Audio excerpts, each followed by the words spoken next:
Hello, this is Bobby at Copel TV Repair. I just uploaded a different video for the same board, LG 34UM95-P, the one with the Thunderbolts, and it was also for a Canadian customer. This one, I just read the name, is for AJ Kim.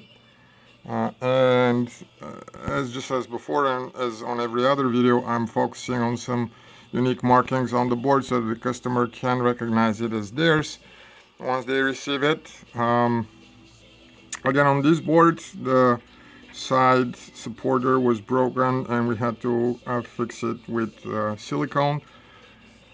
And pretty much everything that I said on the last video would apply to this one, and that I say for every other such video. This is the image. It's just a simple media player that is hooked up to one of the two HDMI ports.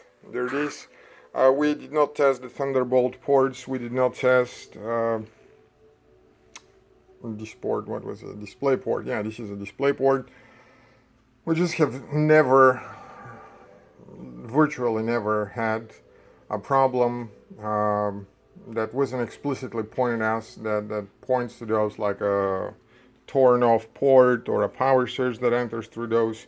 We have no reason to test those. Everything is going to be fine. This is just to prove that we did test and make sure that the board power zone works on with the HDMI, and if it does, then we very much expect it to work with the others as well. If it doesn't, it's gonna be under warranty. That's how we work. But again, if we had reason to expect that this would be a problem, we would be testing it. That's it. This will leave tomorrow, and I'm gonna send that video to the customer. Best of luck. Thanks.